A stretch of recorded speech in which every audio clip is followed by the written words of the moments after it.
Fulton County returns to a modified Phase 1 reopening plan after cases increase and community spread continues. The CEO for Fulton County government, Dick Anderson, is back with us. Sir, thanks again for being here. Hi, Sonia. Glad to be with you again. Well, I mentioned we are at one of the testing sites. We're at the Wolf Creek Amphitheater. What are the latest testing trends? Well, testing again continues to be our mainstay. In fact, now we have tested over 250,000 people, 250,000. And that represents more than Gwinnett, Cobb, and DeKalb put together. So it really shows the emphasis that we've placed on testing. In fact, we had the CEO of CORE, which is one of our partners in this whole testing arena, and they commented that we are a leader compared to Los Angeles, to DC, and 8 other metro areas where they work, both in terms of how aggressive we've rolled it out, the staffing model that we've used to have mobile sites as well as fixed sites, and then just the sheer volume. The trends are another matter. The trends have turned negative in terms of the number of positives that we're seeing in our community. So that's clearly something to be concerned about. It's also, as a percent of the total tests that we're administering, that has turned up, meaning more positives per test. So both of those trends are concerning. In addition to that, we're seeing more folks going into our hospitals. We're over 400 now. Just a few weeks ago, we were below 200. So that's concerning. So we're watching all of those trends, and those are ones that we need to keep an eye on and need to continue to be vigilant about in terms of wearing a mask, social distancing, and hand sanitizing. And sir, I also mentioned that Fulton County government is returning to the Phase 1 approach. What does that mean exactly, and what caused this change? Well, returning to Phase 1 is really driven by the 3 gating criteria that we've had and a safety-first mindset from the very outset. We've said the number of cases go above or turn in the wrong direction on a 7-day moving average, or if we can't test sufficiently, or if we don't have adequate personal protective equipment, we would not move forward. Well, what we can see now is the number of cases have turned negative in the last 7-day rolling average. And until we see that move back in the other direction, we're going to return to more of a telework first policy. So for all of our administrative functions, many of the employees that work at 141 Prior, we will be going back to teleworking as the preferred option. Now, some of the services that we provide, such as in the tax commissioner office, probate court, the courts themselves, clearly have to continue to interact with the public on a direct basis, and they will do so.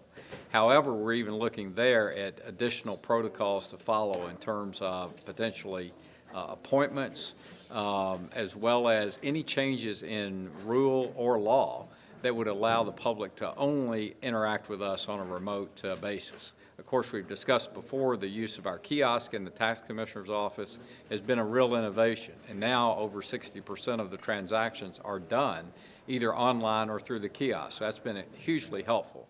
So we want to look to see if any other ideas of that nature could be operationalized either through technology again or a change in rule that would allow the public to conduct business with the county but not have to be here on site.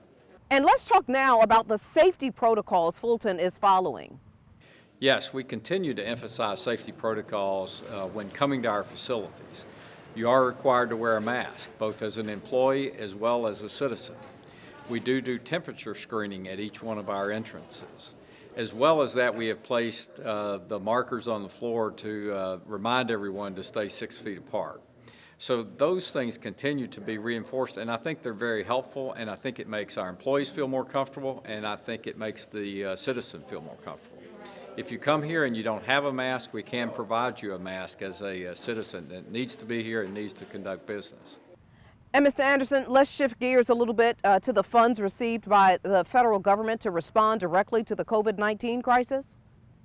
Well, the average citizen needs to know that the federal government determined that to respond to COVID-19 on all dimensions really required governments of a certain size to receive funding where they could adequately procure equipment, provide testing, and provide community support, as well as continue to operate. So governments above 500,000 folks, or representing above 500,000 folks, did receive direct allotments from the federal government.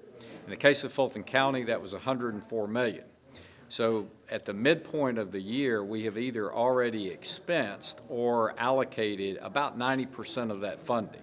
So we're well down the path of the plans to deliver services directly to citizens. There's also been some discussion about should there be direct reimbursements to cities. And we have already developed a program to directly reimburse our cities, about $2.5 million out of those funds.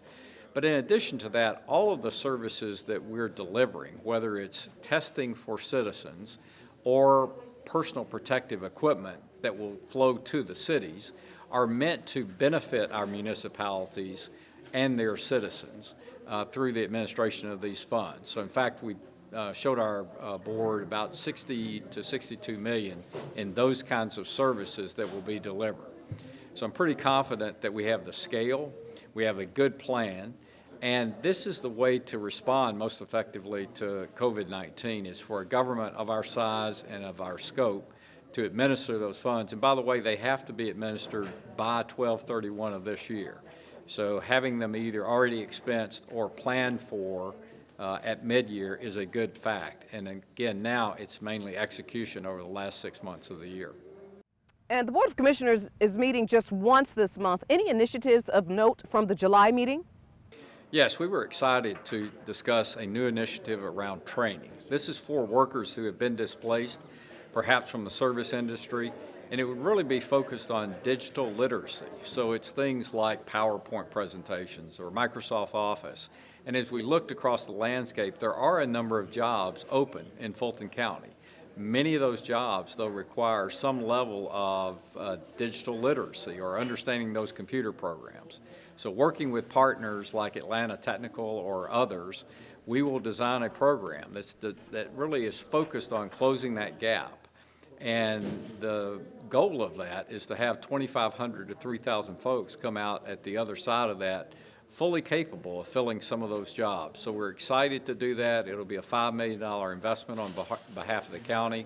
It will begin almost immediately in the next 30 days or so. So again, that was a very significant initiative that was discussed today, and we're very happy to have gotten favorable approval of that from the Board of Commissioners.